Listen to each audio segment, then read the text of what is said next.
আল্লাহ বলেন তোমাদের উপর এমন একটা কাল অতিবাহিত হয়েছে যা উল্লেখ করার মতো তোমরা কোনো বস্তু ছিল না। একটা নাপাক পানি ছিল, আরে আমি আল্লাহ তার মধ্যে আস্তে আস্তে কারিগরি করেছি। সুবহানাল্লাহ। পৃথিবীর কোনো মানুষের ক্ষমতা নাই, পৃথিবীর কোনো মানুষের ক্ষমতা নাই পানির মধ্যে কোনো নকশা করার। এটা একমাত্র কেবলমাত্র কে পারেন? আরো জোরে বলতে হবে কে? আল্লাহ বলেন শুধু নকশাই বানায় না, সবচেয়ে সুন্দর করে তোমাদেরকে বানাইছে। সুবহানাল্লাহ। পৃথিবীর কোন প্রাণীকে এত সুন্দর করে বানায় না যে সুন্দর করে আমি আল্লাহ তোমাদেরকে বানাইছি। এ গোলাম, শুধু পানি তোমাদেরকে ছেড়ে দেই নাই, এই নাপাক পানিটার মধ্যে আমি আল্লাহ অঙ্কন করেছি, নকশা করেছি। আস্তে আস্তে তার মধ্যে যা যা দরকার তাই আমি আল্লাহ দিয়েছি।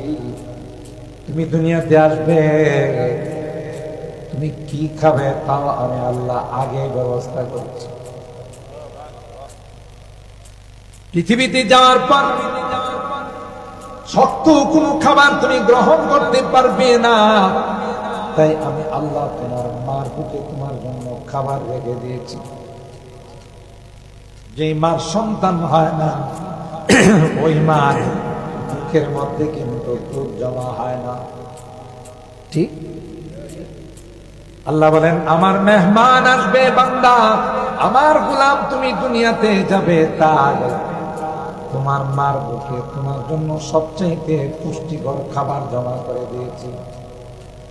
মার বুকের দুধ সন্তানের জন্য সবচেয়ে পুষ্টিকর, সবচেয়ে সুস্বাদু খাবার, রোগ প্রতিরোধ ক্ষমতা সম্পন্ন। সুবহানাল্লাহ।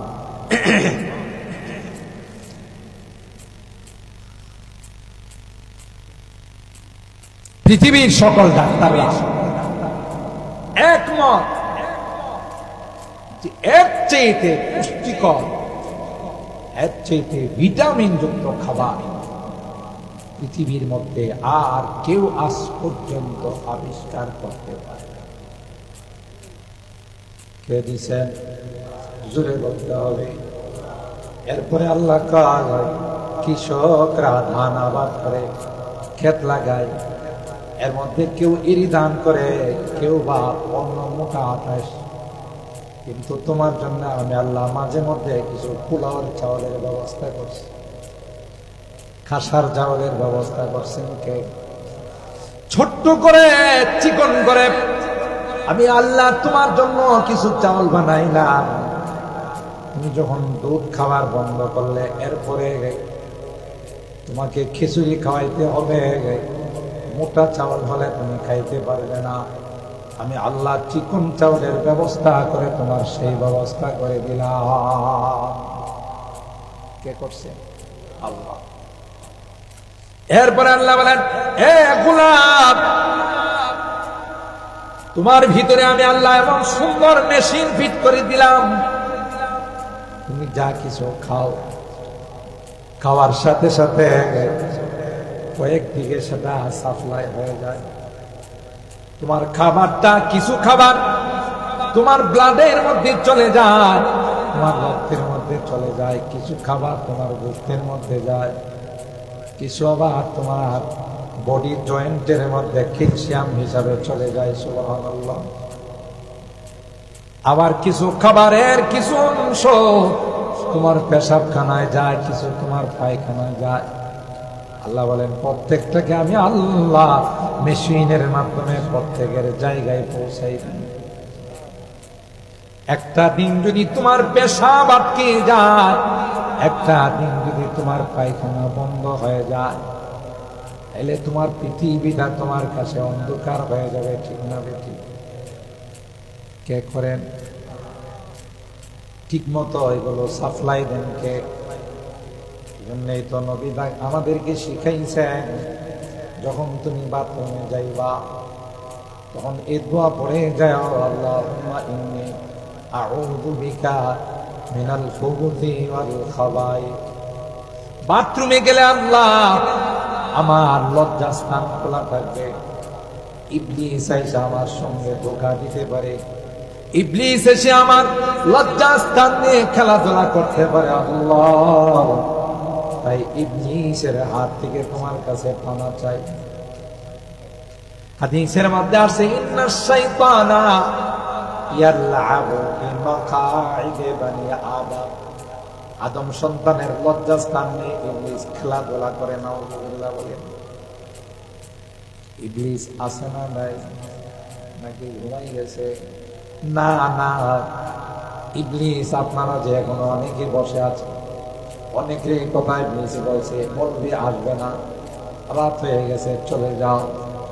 তারপরেও যে আপনারা অনেক মানুষ বলতে গেলে গোটা প্যান্ডেলে মোটামুটি ভরা, তাতে ইবলিস খুশি না বেজার? ইবলিস ওই মানুষ যখন বাথরুমে যায়, টয়লেটে যায়, তখন ইবলিস তার ওই লজ্জাস্থান নিয়ে খেলাধুলা করে।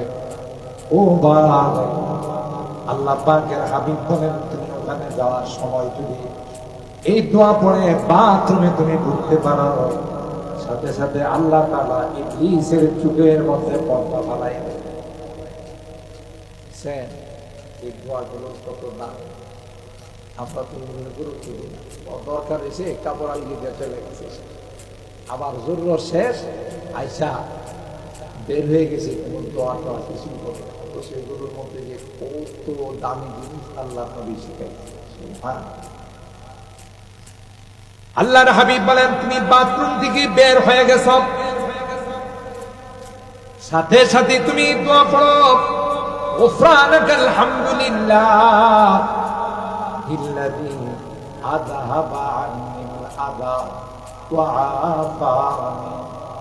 ক্ষমা চাই আল্লাহ, গুফরানাকা ইগফির গুফরানাকা, হে আল্লাহ আমাদেরকে মাফ করে দেন। মুহাদ্দিসিনে কেরাম লিখেন, বাথরুম থেকে আসার পর আল্লাহর কাছে মাপ চাইতে হবে কেন? কি অপরাধ হয়ে গেছে? বাথরুমে গেছে, টয়লেটে গেছে, আর অপরাধ হয়ে গেছে? না না না, অপরাধ ইমানদারের একটা মুহূর্ত আল্লাহর দিকে থেকে খালি থাকতে পারে না। যেহেতু আমি বাথরুমে ছিলাম, এই সময়টা আল্লাহ জিকির করতে পারি না, এই সময়টায় আল্লাহ তাসবিহ তাহলিল করতে পারি নাই, এই জন্য বের হয়ে আল্লাহকে বললাম, আল্লাহ এই সময়টা আজ তোমার জিকির থেকে গাফিল হয়ে গেলাম, তোমার তাসবিহ তাহলিল থেকে যে আমি দূরে ছিলাম, সেই জন্য তোমার কাছে মাপ চাই। আলহামদুলিল্লাহিল্লাযী আযহাবা আন্নিল আযা ওয়া আফানি। সমস্ত প্রশংসা ওই আল্লাহর জন্য, যিনি আমার কষ্টদায়ক বস্তুটাকে আমার পেটের থেকে বের করে দিয়েছেন। এটা যদি আমার টয়লেটের মধ্যে, আমার পেটের মধ্যে জমা হয়ে থাকতো,